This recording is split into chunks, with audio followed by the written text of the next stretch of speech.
pueden robar los hijos sin darnos cuenta, ¿eh? Basta poner el piloto automático, y dejarse llevar por las cosas, ¿no? Es increíble el gran engaño, ¿eh?, de nuestra cultura, y por eso creo que la capacidad crítica es clave y determinante. A mí me parece que una familia tiene que ser un lugar en el que se nos ayude a leer la realidad, a entenderla. Yo creo que tenemos que partir de la cruda realidad, ¿eh?, y creo que tenemos que arriesgarnos a adelantar nosotros las cosas para intentar garantizar que lleguen en primer lugar de nuestra mano.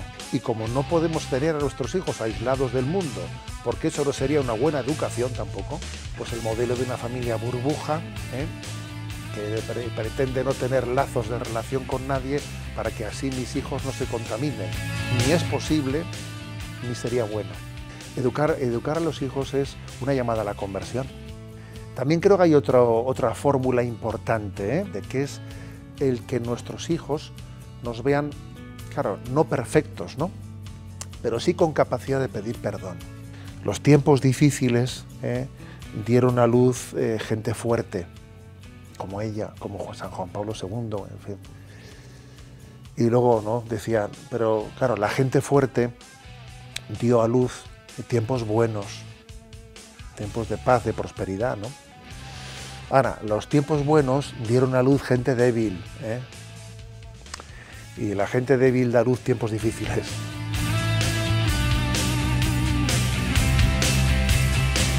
José Ignacio Munilla Aguirre, oriundo de San Sebastián, es sacerdote y teólogo especializado en espiritualidad. Ha sido durante más de 10 años obispo de San Sebastián y actualmente ostenta el cargo en la diócesis de Orihuela-Alicante. También ha sido obispo de Palencia. Su actividad en redes sociales tiene envergadura internacional por su incansable esfuerzo por alumbrar temas de actualidad de todo tipo, desde los medios digitales a la luz de la fe católica. Destaca su programa en Radio María, Sexto Continente, así como su canal de YouTube En Ti Confío, expresión que es además su lema episcopal. Monseñor Munilla forma parte además de la Comisión Episcopal de Medios de Comunicación Social de la Conferencia Episcopal Española. Ha sido presidente de la Comisión de Comunicaciones Sociales de los Obispos Europeos y miembro de la Comisión Episcopal para la Vida Consagrada, así como de la Comisión Episcopal del Apostolado Seglar en la Subcomisión de Juventud.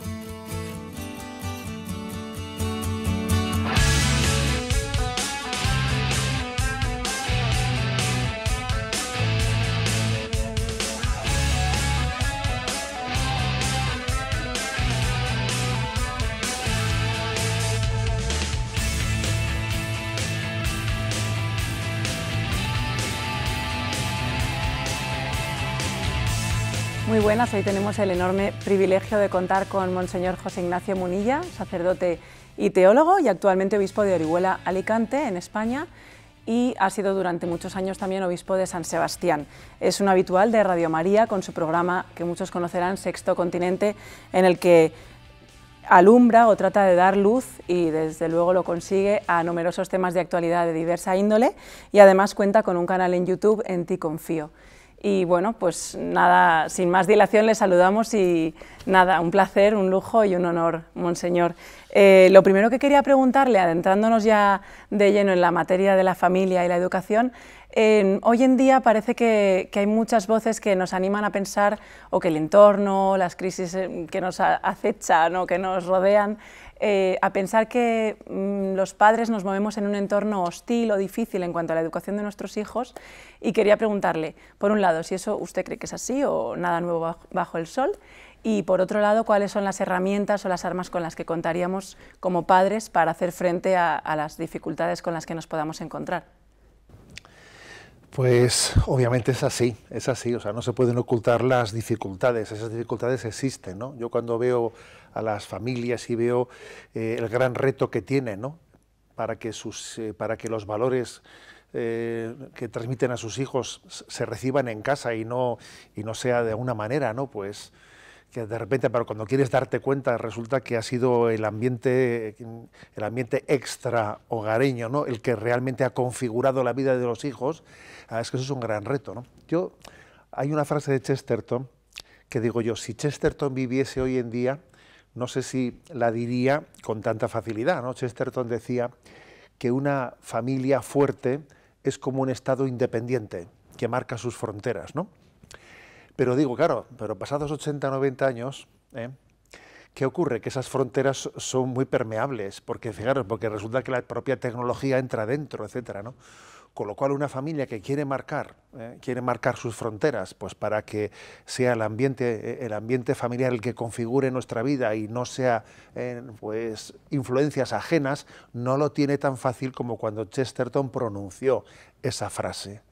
Ahora bien, me parece que los motivos por los cuales hay que luchar para que eso sea así, pues son todavía más apremiantes, porque es cierto que puede ocurrir que nos roben a nuestros hijos. Yo voy a decir que fui sacerdote 20 años antes de ser obispo en una población del País Vasco que se llama Zumárraga, y no olvidaré nunca una madre que tocó mi puerta de la parroquia y ella me pedía ayuda y me decía, me han robado a mis hijos. Y claro, y se refería en el sentido de que, bueno, pues que les habían robado el alma de sus hijos, habían metido la droga y había intentado educarles, y me decía, me han robado a mis hijos. Aquella mujer pidiéndome angustiosamente ayuda, no la olvidaré nunca, ¿no? Nos pueden robar los hijos sin darnos cuenta, ¿eh? Basta poner el piloto automático, poner el piloto automático y dejarse llevar por las cosas, ¿no? La capacidad de influjo del mundo, la capacidad de asumir criterios que uno piensa que son opciones tuyas, que estás libremente eligiendo y en realidad se te están imponiendo sin que tú te des cuenta, es increíble. Es increíble el gran engaño de nuestra cultura, y por eso creo que la capacidad crítica es clave y determinante, ¿no? Me preguntabas qué podíamos hacer, ¿no? Y yo recuerdo de mi infancia que tuve unos padres que no tuvieron ellos no fueron universitarios, no tuvieron, digamos, una educación muy especial, pero sí que creo que hacían algo muy importante, que era transmitir a sus hijos una conciencia crítica.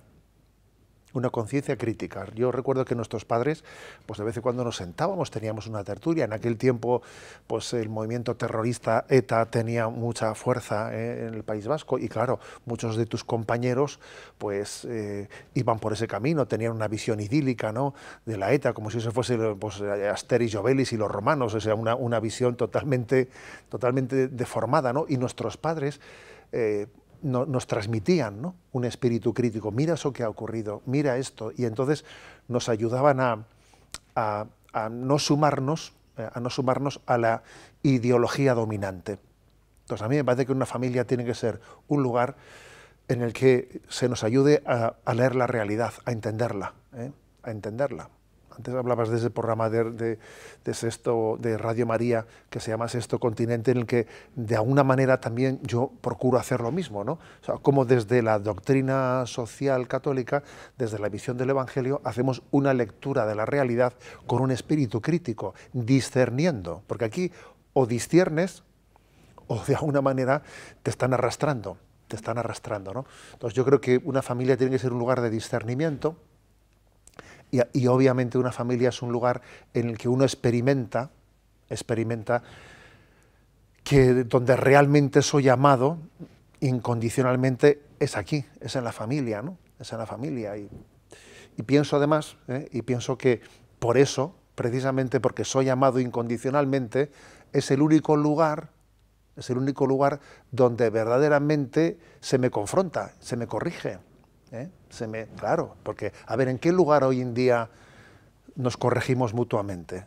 ¿En qué lugar se le dice a alguien, oye, no vas por buen camino? Mira, a ver, ¿eso dónde? Eso fuera de la familia, ¿dónde acontece? En ningún lugar.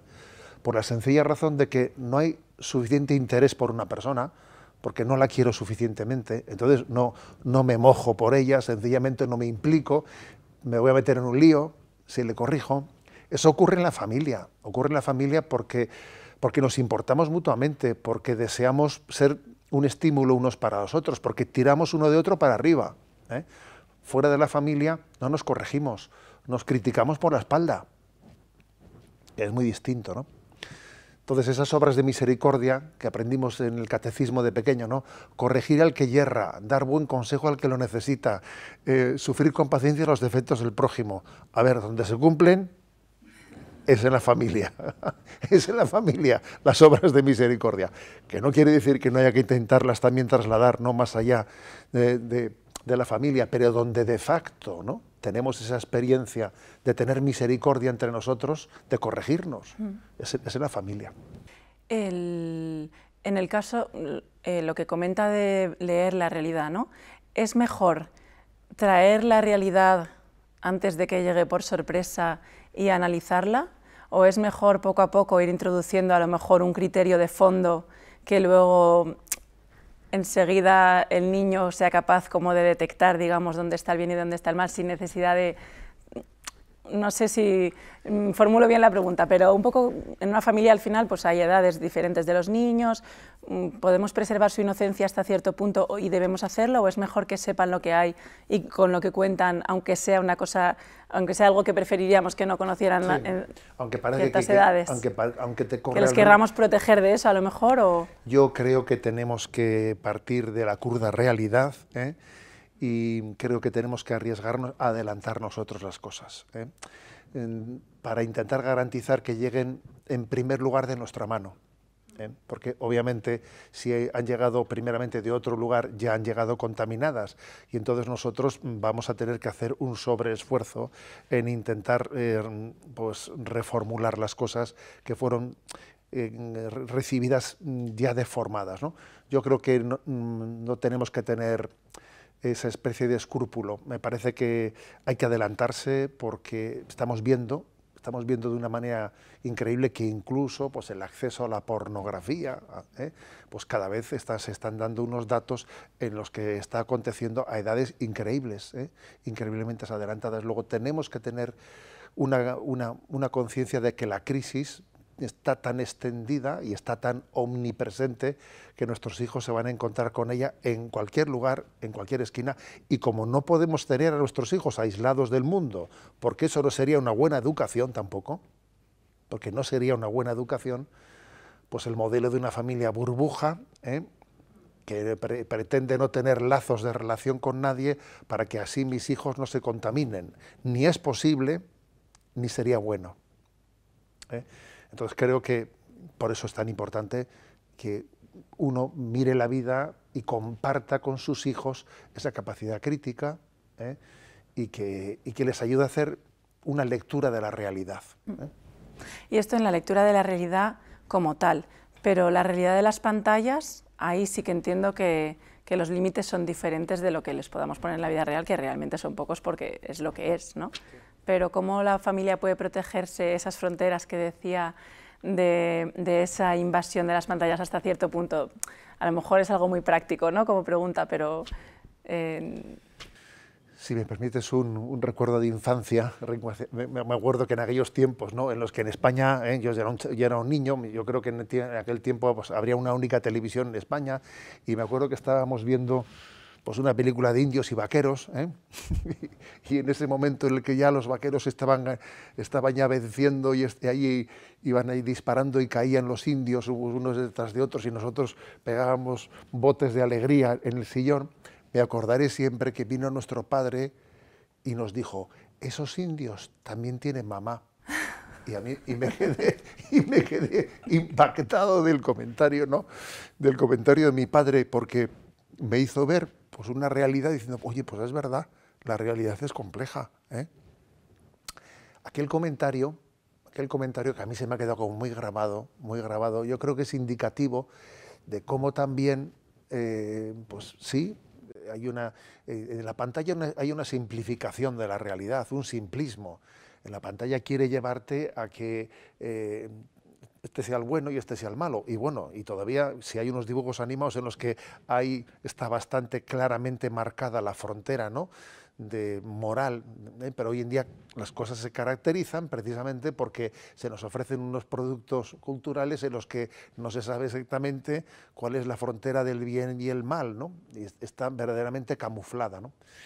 Por eso creo que sí, que también esa lectura de la realidad tiene que llevarse ante las pantallas. Me parece importante que en una familia se comparta, por ejemplo, una película. Se comparta una película. Estos días, por ejemplo, en algún encuentro que he tenido con familias, les he encomiado mucho, les he aconsejado pues la película de Little Boy, de Eduardo Verástegui, que es una joya, una película que se hizo en el año 2015 en torno al año de la misericordia. Y allí, pues Eduardo Verástegui, con un atrevimiento increíble, se atreve a meter pues como las obras de misericordia corporales introducidas dentro de la trama de la película. Maravillosa, ¿no? Yo creo que esa película, vista en familia y compartida en familia, es maravillosa, ¿eh? Al igual que también recuerdo de mi infancia, pues otro detalle, ¿no? El detalle, en aquel tiempo estaban los rombos, ¿eh? Había películas de un rombo, de dos rombos, y bueno, pues me acuerdo perfectamente que cuando había una película, yo estaba quizás en otros hogares, de eso que vas a casa de otros familiares, etcétera, y había una película, pues esas que eran de dos rombos, pues los niños nos íbamos a la cama y se quedaban los mayores, ¿no? Y sin embargo yo recuerdo que en nuestra familia, pues cuando aparecían los rombos, pues en ese momento nuestro padre decía, venga, apaga la televisión y sacamos el parchís. Y entonces de repente allí todo el mundo se implicaba y tú veías a tu padre que estaba completamente implicado contigo en una alternativa. Bueno, o sea, es muy importante implicarse obviamente con nuestros hijos, ¿no? Porque consejos vendo y para mí no los tengo, pues eso nunca ha servido, nunca ha servido. Creo que si algo tienen los niños de las nuevas generaciones es capacidad también de ver nuestras incoherencias.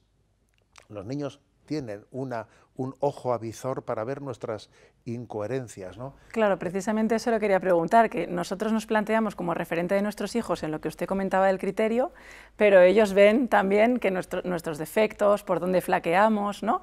Y precisamente ahí, ¿cómo podemos mantenernos como referente de autoridad, por así decir, en el criterio, si ellos están viendo que nosotros tenemos esas flaquezas, esas debilidades? Eso es. Obviamente no. Por ejemplo, le estamos diciendo que no utilice el móvil porque no tiene tal, y sin embargo nos ve enganchados al móvil, por ejemplo, ¿no? O sea, pues a ver, hay algo está fallando, ¿no? Los niños tienen una gran capacidad crítica y además también, si algo aprecian es la autenticidad en lo que se dice, ¿eh? Entonces, por eso educar a los hijos es una llamada a la conversión.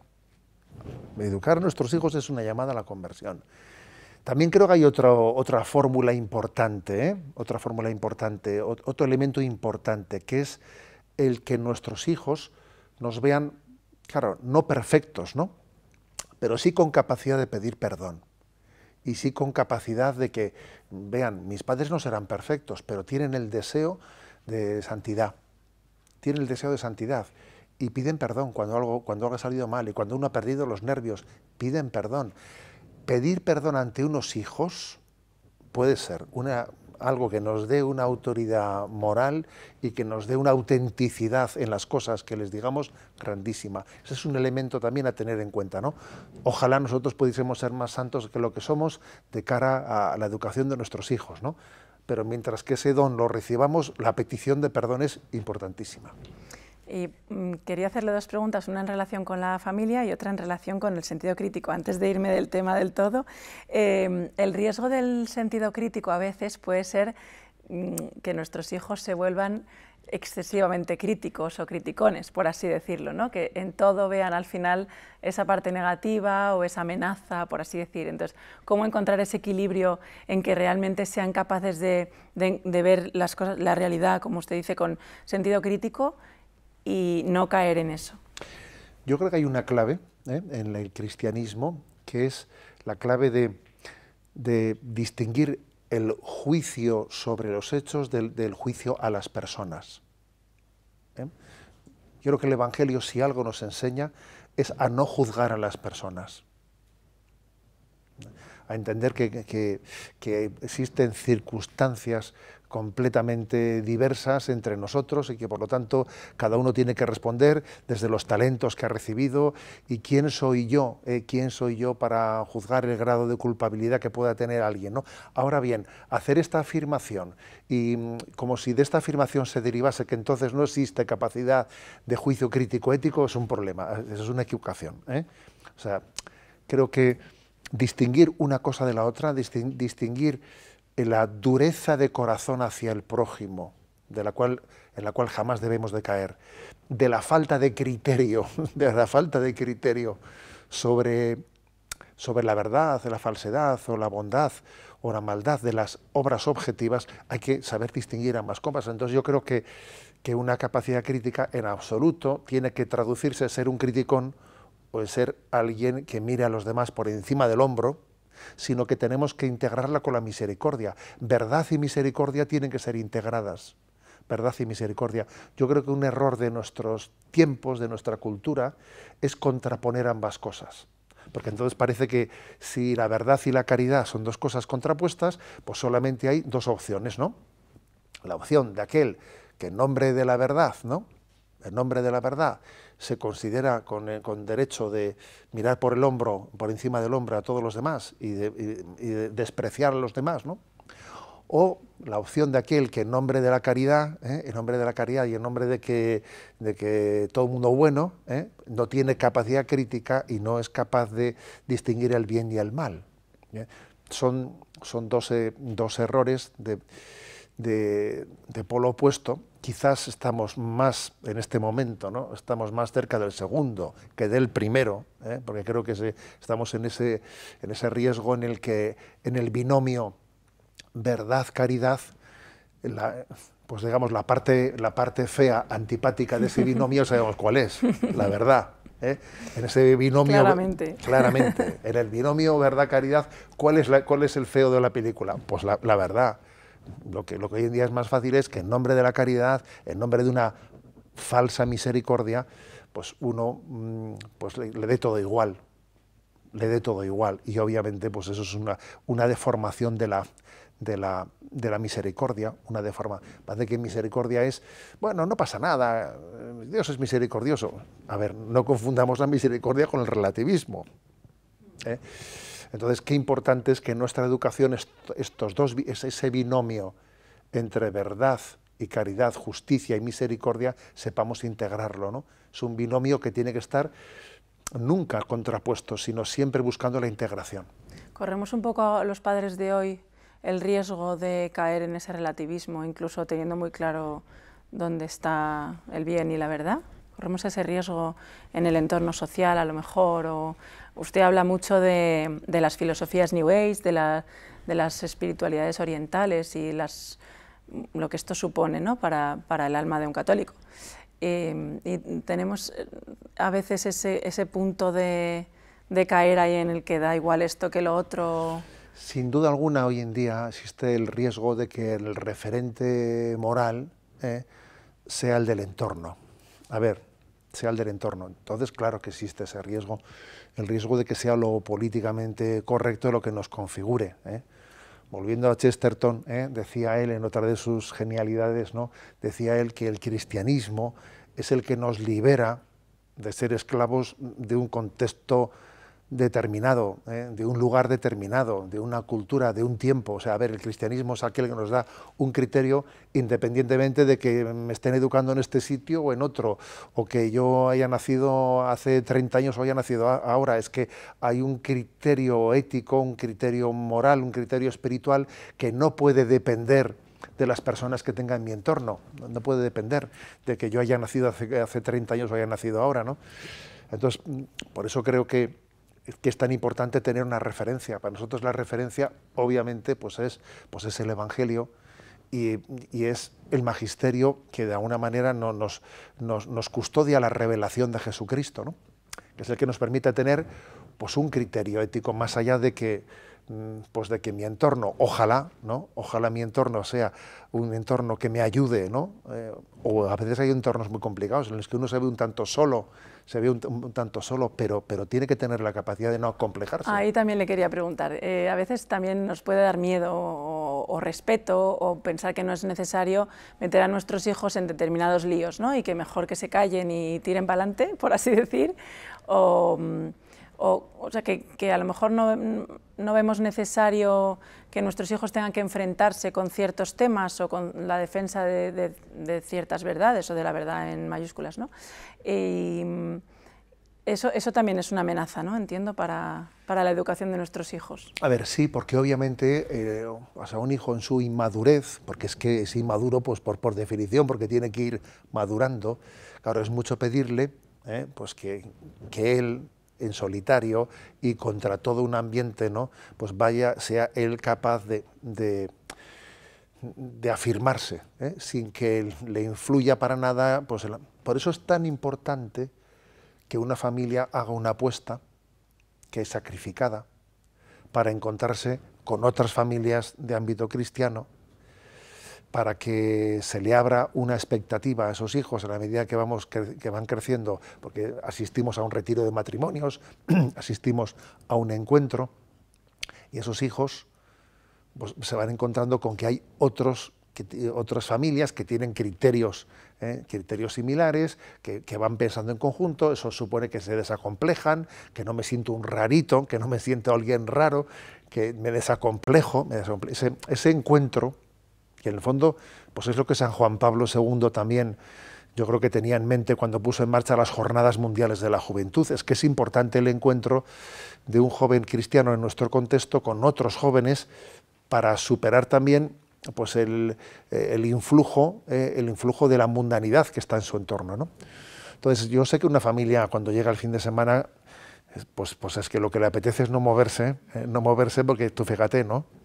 Pero ese sobresacrificio de poner en marcha la familia, de nos movemos, es heroico, pero es plenamente necesario. Porque es abrir horizontes a nuestros hijos, ¿no? Es precisamente darles la capacidad de entender de que esos valores que les transmitimos son posibles, son reales, no solo es una utopía que te dice tu padre y tu madre, sino que se están realizando pues, en muchas familias, ¿no? Entonces, ese esfuerzo de que nuestros hijos se encuentren en otros ambientes merece la pena apostar por ello. Y en el caso con respecto a lo que hablábamos de los padres como referente, en el caso de familias que han sufrido una ruptura, que a lo mejor hay nuevas relaciones en uno de los dos o en los dos, y divergencias a lo mejor en los conceptos educativos, ahí cómo puede el que quiera educar de esta manera a sus hijos mantenerse firme y sobre todo transmitir eso a pesar de que entiendo que hay una cierta lucha en transmitir a los hijos esos planteamientos. Hay una mayor dificultad al final. Pues obviamente, obviamente eso se va a notar, ¿no? Pero hay que tener cuidado que cuando ha habido una gran herida de ese estilo, no se caiga en la desesperación y no se caiga a decir, bueno, pues total, ya, ¿qué más dará? Si he roto el modelo, ¿no?, que yo quería transmitirle a mi hijo, pues entonces ya pues de perdidos al río, ¿no?, como se dice en el lenguaje español. Hay que tener cuidado con ese de perdidos al río, porque obviamente en una situación difícil siempre se puede empeorar. Siempre se puede empeorar. Entonces, en ese tipo de situaciones creo que es muy importante el que uno siempre piense en clave de priorizar el bien del hijo. El bien del hijo. Que los rencores, las heridas que se han podido generar en situaciones de rupturas familiares no sean las que nos determinen, que es tan frecuente, por ejemplo, ¿no?, que con los hijos que tienen una custodia compartida, etcétera, a veces pues se utilice esa custodia compartida para intentar ganarme al hijo, dándole todos los caprichos cuando esté conmigo, pues para que así de esa manera después el hijo me quiera a mí, y entonces cuando está con la madre o con el padre, cada uno intenta compensar la herida de que el matrimonio no esté unido, ganando las voluntades de un hijo, dándole todos los caprichos, por ejemplo. Eso está ocurriendo mucho, eso ocurre mucho. Y creo que tiene que existir una madurez de decir, por el bien del hijo, a pesar de que, por desgracia, nuestro matrimonio pues no haya ido como hubiésemos deseado, ¿no? Tenemos que saber sentarnos y hablar verdaderamente y poner encima de la mesa cuáles son nuestros grandes compromisos, nuestros grandes pactos para la buena educación de nuestros hijos, ¿no? O sea, hay que hacer ese esfuerzo de dejar a un lado nuestro amor propio, de dejar a un lado pues nuestros deseos de venganza, nuestros celos, nuestras pues tantas decepciones, y diciendo, a ver, vamos a priorizar el bien de los hijos en la situación en la que estamos, partiendo de la realidad. No estamos en la situación ideal, pero ojo, que puede empeorar, puede empeorar y mucho, ¿no? Entonces, este tipo de reflexión práctica hay que hacerla. Y empezaba Monseñor hablando de esta feligresa que le decía que le habían robado a los hijos, y hablábamos un poco de cómo evitar esto, ¿no? En el caso de que esto llegue y una familia se encuentre con esa situación de, por seguir un poco en su terminología, de pensar ya me lo han robado o no, ha entrado en esto o en lo otro, en determinadas maneras de ver del mundo, por así decir, cómo se puede tratar esa situación, cómo se puede hacer frente o cómo se puede acoger al hijo dentro de esa circunstancia. Bien, o incluso reconducirle, ¿no?, en su situación. Hay un momento determinado en el que la única posibilidad para virar es la conversión. Es la conversión. A ver, hay muchas madres que son Mónicas, que son Santa Mónica pues en el siglo XXI, sufriendo por sus hijos y orando a Dios insistentemente por sus hijos, que ven que, bueno, pues que han sido pues fagocitados por este mundo, ¿no? El caso de la droga es clarísimo, pero hay tantísimas otras cosas, ¿no? Entonces esa es una gran batalla en la que la oración es muy importante, la perseverancia es muy importante. También, pues, una madre tiene un instinto de cuando acontecen oportunidades, de buscar personas que pueden tener una cierta influjo moral, una autoridad moral sobre su hijo, para que le hablen, para que le inviten a determinadas cosas, ¿no? Yo creo que una madre está siempre soñando, deseando que su hijo pueda tener una experiencia de conversión. ¿Cuántas madres no estarán pues diciendo, invítale a mi hijo a esto? Si se lo digo yo me va a decir que no, invítale a mi hijo a esto. Yo creo que uno tiene que también pensar en qué circunstancia nuestro hijo puede tener otro horizonte, ¿no? Y creer de verdad que esas lágrimas... Hay una famosa frase de San Ambrosio, dirigida a Mónica, que estaría claro, San Ambrosio era el obispo de Milán y Mónica recurría al obispo para decir, ¿qué hago con mi hijo? ¿Qué hago con mi hijo? Lloraba por su hijo. Yo creo que San Ambrosio ya estaría... Pues cada vez que le vería a Mónica venir otra vez a hablar con él, diría, ya viene otra vez esta, ¿qué le digo? Ya, pero si ya le he dicho todo.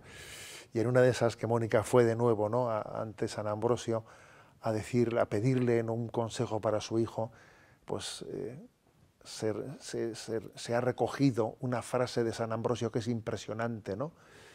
Le dijo a Mónica, anda mujer, vete en paz, que no permitiré a Dios que se pierda un hijo de tantas lágrimas. Es una frase impresionante, ¿no?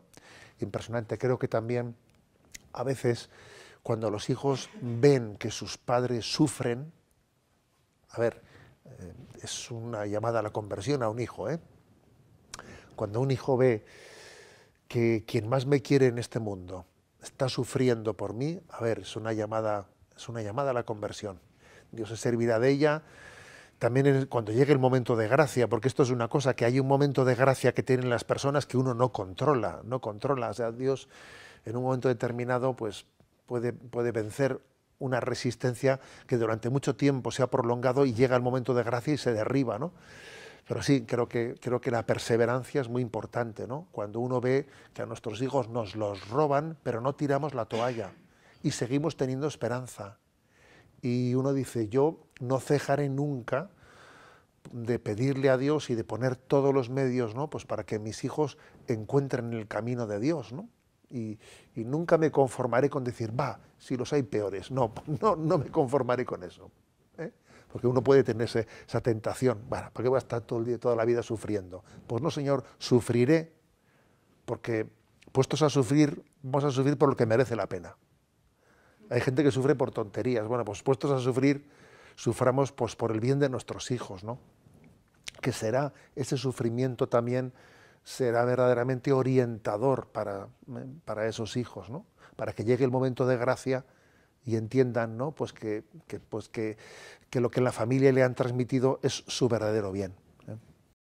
Y entonces, volviendo al momento anterior a ese, la educación, la formación en la vida de piedad en una familia hoy en día es verdad que a veces resulta complicado, ¿no? Ese momento, porque son momentos de silencio, de recogimiento, de más tranquilidad. Entonces, los tiempos en los que nos movemos son ajetreados. Y bueno, ¿cuáles serían, por así decir, otra pregunta también un poco práctica, ¿no? ¿Qué mínimos podría plantearse una familia o debería plantearse una familia en la vida de piedad familiar y individual de cada hijo para que esa fuerza tan importante no se quede apagada hasta que lleguemos tarde, por así decir, ¿no? Yo intentaría cuidar mucho la misa dominical en primer lugar, ¿eh? Que la misa dominical sea una gran fiesta de la familia. O sea, que sean, yo recuerdo que nuestros padres tuvieron esa capacidad de hacer de que la misa dominical era una gozada para nosotros, porque paseábamos, porque íbamos juntos a misa, porque la vivíamos, que sea un gozo de familia, que sea el domingo, el día del Señor, el día de la familia, ¿no? También creo que puede ayudarnos mucho el hecho de que se prepare un poco la misa, se prepare un poco, se lea el Evangelio, en la medida en que los niños vayan creciendo, ¿no? Que haya un poco una cierta participación en la que cuando vayan allí pues nos suene, ¿no? El Evangelio que se va a proclamar. Incluso igual el sacerdote pues hace un comentario diciendo, mira, eso dijo mamá, eso dijo papá del Evangelio, etcétera, ¿no? Creo que la misa dominical vivida, bien vivida, tiene una gran capacidad de vertebrar toda la semana, ¿no? Y obviamente, pues yo creo que hay unos momentos sagrados, ¿no? Que cuando los niños son pequeños y el momento en que se acuestan y nos despedimos de ellos ayudándoles a orar, introduciéndoles en la oración, es un momento, iba a decir mágico, pero no mágico, sino sobrenatural, ¿no? Es un momento sobrenatural. No Frozen, ¿no? No se refiere a Frozen. No, es un momento sobrenatural, ¿no? En el que verdaderamente somos capaces de abrir nuestro corazón con nuestro hijo, ¿eh? Y rezar conjuntamente con él. Es muy hermoso. También otro recuerdo de mi infancia, voy a comentar, de que yo recuerdo que a la hora de preparar mi primera comunión, recuerdo que nuestra madre cuando ya había comulgado, se ponía de rodillas y a mí, que yo pues tendría, yo que sé, 5 o 6 años o 5 añitos, pues me ponía al lado suyo y ella iba diciéndole cosas a Jesús, pero yo tenía el privilegio de estar de pie al lado suyo escuchándole lo que le decía Jesús, ¿sabes?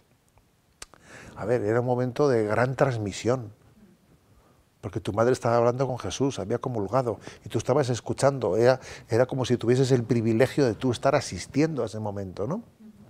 Entonces creo que ese momento de que nuestros hijos nos vean rezar y nos vean dirigirnos a Jesús, pues tenemos que transmitirlo, lo cual también supone a veces superar pues nuestros pudores. A veces uno tiene pudor de expresar su oración, delante de su esposo, de su esposa, delante de los hijos. Hay que intentar superar ese pudor de hablar con el Señor delante de la familia.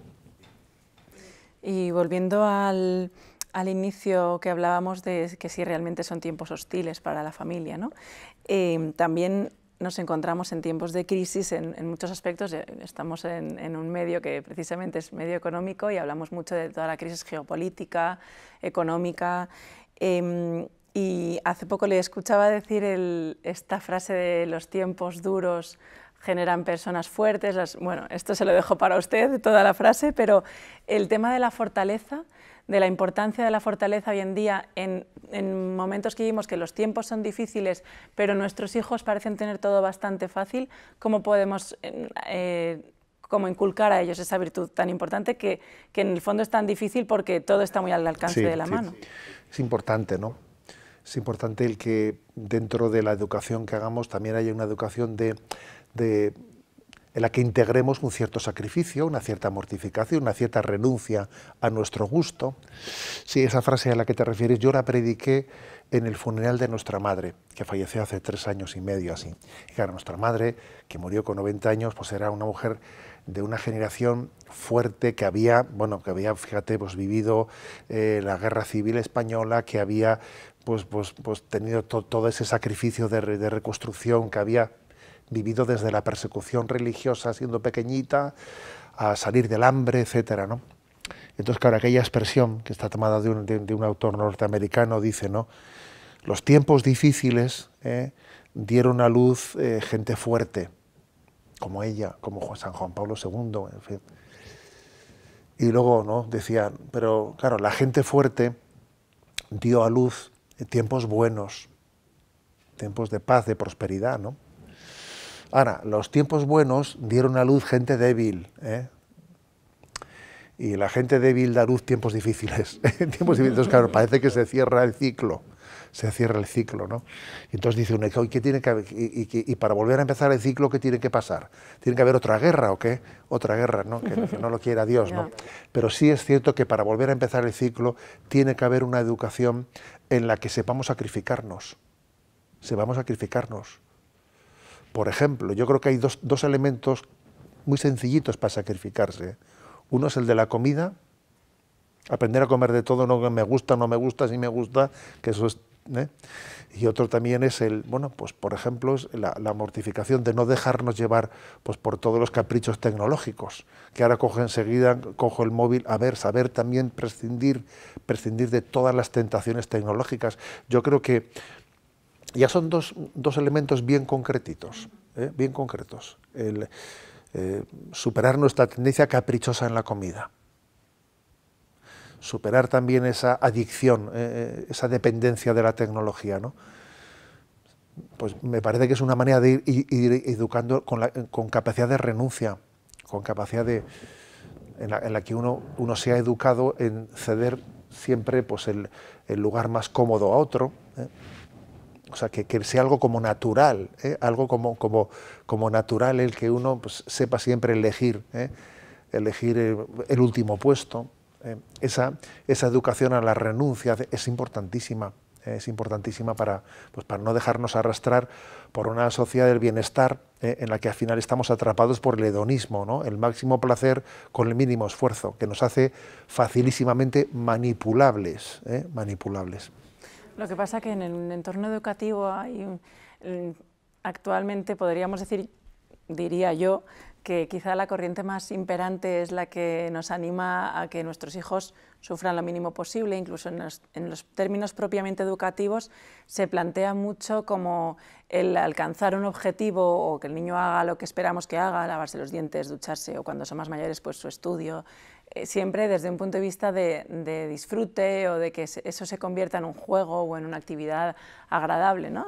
No hay ese espíritu del sufrimiento, tampoco se valora, por así decir, el sentimiento de culpa o el autoconocimiento y el reconocimiento de las propias faltas como algo importante muchas veces y también el valor de la obediencia como virtud. Entonces esas tres cosas y con la importancia que tienen tradicionalmente en el mundo educativo están un poco apartadas o consideradas incluso negativas.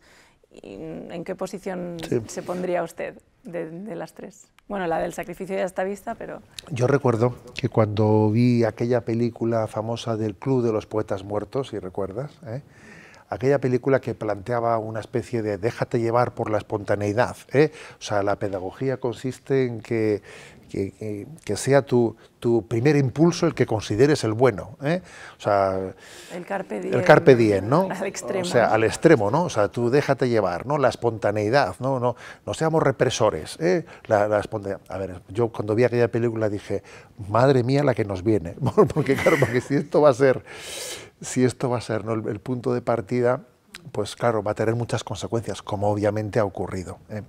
A ver, yo creo que lo que dice el Evangelio el que quiera seguirme, que se niegue a sí mismo, que tome su cruz y me siga, tenemos que buscar fórmulas de que también eso puede ser trasladable a un niño. Entonces, el pequeño sacrificio hecho por Jesús. Por ejemplo, yo recuerdo que en el tiempo de Adviento, para preparar la Navidad, el nacimiento de Jesús, pues recuerdo cómo nos enseñaban a que por cada pequeño sacrificio que uno hacía ponía una paja, prepararle la cama en la que Jesús pudiese nacer el día de Navidad, ¿no? Y tus pequeños sacrificios, tus pequeñas renuncias, cada una de ellas era una pajita que tú sabrías, ¿no? Eso no te lo preguntaban, tú sabrás a qué cositas tienes que renunciar de tus caprichos y de tus cosas para prepararle a Jesús un lugar cómodo en el que Él nazca, ¿no? Que eran tus pequeñas renuncias traducidas en una pequeña paja que se iba haciendo. Con una pedagogía muy sencilla, creo que tenemos que acostumbrarnos todos, niños, adolescentes, jóvenes, ojo, adultos, adultos. Aquí volvemos a lo de antes. Será imposible que nosotros transmitamos esto a los pequeños si yo no lo tengo asumido. Que creo que una expresión de nuestro amor es la renuncia por amor. De hecho, en la tradición cristiana hubo 3 prácticas que siempre fueron unidas, que es oración, ayuno y limosna. O sea, la oración y el ayuno, el sacrificio, es muy importante que vayan unidos, porque si uno ora, pero sin ningún tipo de renuncia, esa es una oración un poco desencarnada. No estás orando con tu cuerpo entero. Tu oración es abstracta, mental, pero no estás implicando tu cuerpo, toda tu totalidad. El que además de orar también ayuna, y cuando digo ayuno digo cualquier tipo de sacrificio, está haciendo que se crea de verdad lo que está rezando. ¿Me explico? Que se lo crea de verdad. Entonces, y que además después se traduzca en una caridad. Por eso son oración, ayuno y limosna. Esa tríada estuvo unida desde siempre, desde toda la tradición de la Iglesia, y tenemos también que ver nosotros cómo la unimos, ¿no? Hoy en día, curiosamente, lo de la oración no está mal visto. Bueno, porque además como hoy en día a veces confundimos oración con técnica de relajación, ¿sabes? ¿No? Sí. Lo de la oración no está mal visto, pero lo del ayuno, lo del sacrificio ya es otra cosa. Y lo de la limosna, claro, esa tríada tiene que estar siempre unida. Para que verdaderamente pues crezcamos equilibradamente, ¿no? O sea, no se puede vivir no se puede madurar sin una capacidad de renuncia a mi capricho, sin saber distinguir lo que quiero y lo que me apetece. Yo tengo que saber distinguir quiero y me apetece, y tendré que ser capaz de negar ciertas apetencias para descubrir la voluntad. Si yo no sé negar mis apetencias, nunca descubriré la voluntad real que Dios quiere para mí, ¿no? Porque confundiré ambas cosas, apetencia y voluntad. Entonces ahí nos jugamos muchísimo.